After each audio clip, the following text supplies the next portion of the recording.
never believed I'd be capable of crossing such a line. But sometimes you don't realize what's been missing until someone else stirs it awake. Until someone makes you feel things you thought had gone quiet for good. That's how it began. A slow ache that turned into something I couldn't ignore. Patrick, my husband, is a good man. The kind people describe as steady, loyal, dependable. For years, our marriage was calm and predictable. We shared a home, routines, quiet dinners, and gentle affection. But over time, passion dimmed. Our touches felt more like habit than hunger. Love had become duty, and silence stretched between us like a wall we were too afraid to climb.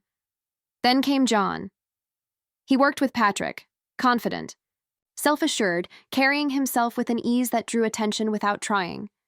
I noticed him the first time he smiled at me across the room. The way his gaze lingered a second too long. The way his voice softened when he said my name. At first, I told myself it was harmless. A bit of attention, nothing more.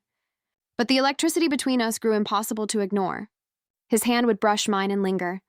His eyes would hold mine when Patrick wasn't looking. And each time, something inside me trembled. One evening, Patrick left for a business trip. The house felt too quiet, too still. My phone buzzed. A message from John. Drinks? Just one word. But I knew what it meant. I should have ignored it. I should have said no. Instead, I said yes. When I opened the door, the air shifted. John stood there, his eyes dark with something unspoken. For a moment, neither of us moved. The months of tension between us crashed into that single breath of silence. Then he stepped inside, and the door clicked shut behind him. I don't remember who moved first, only that suddenly he was close, his breath against my skin, his hands tracing lines I hadn't felt in years. My heart raced, torn between fear and longing. "Please, slow," I whispered, my voice trembling. He didn't rush. He simply smiled, that quiet confidence in his tone. "Relax, love. I'll take my time." The world outside vanished. It was wrong. Every heartbeat reminded me of that. But I couldn't stop. For the first time in years, I felt wanted. Desired not as a wife or obligation, but as a woman. When it was over, I lay there in silence, staring at the ceiling, guilt pressing on my chest. I should have cried. I should have hated myself. But all I felt was relief. Days turned into weeks. Patrick came home, warm and gentle as ever. He never suspected. Our life continued. Dinner conversations, laughter, the same soft goodnights. But every touch reminded me of that night. Every time Patrick's hands brushed my skin, I remembered John's.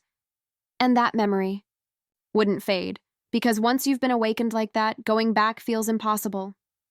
Guilt came later, slow and cutting, like a whisper that wouldn't leave. I told myself it was a mistake, a moment of weakness. I locked that night away, but it lived inside me. Every time Patrick touched me, I remembered John's hands. Every time he kissed me, I remembered how different it had felt. I loved my husband deeply, yet a part of me longed for that same intensity, only this time, with him. I rehearsed the words 100 times, but never found the courage. How do you ask the man you love to change something so intimate without breaking his heart? One evening, after a few glasses of wine, I finally dared. Patrick was on the couch, lost in a documentary. I curled against him, tracing circles on his chest. "Patrick," I whispered, "I think maybe we should try to make our intimacy better." He blinked, uncertain. "You're not happy?" "I am," I said quickly. "I just think we could feel more, together." For days, he was quiet, distant. I thought I'd ruined everything. Then one night he came home, eyes softer than I'd ever seen. "I've been researching," he said. "If it'll make you happier, I want to try." Months passed. Appointments, nerves, small steps toward change. I stayed beside him through it all.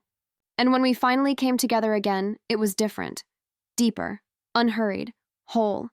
When he whispered, "You asked for this. Now take it," something inside me broke open.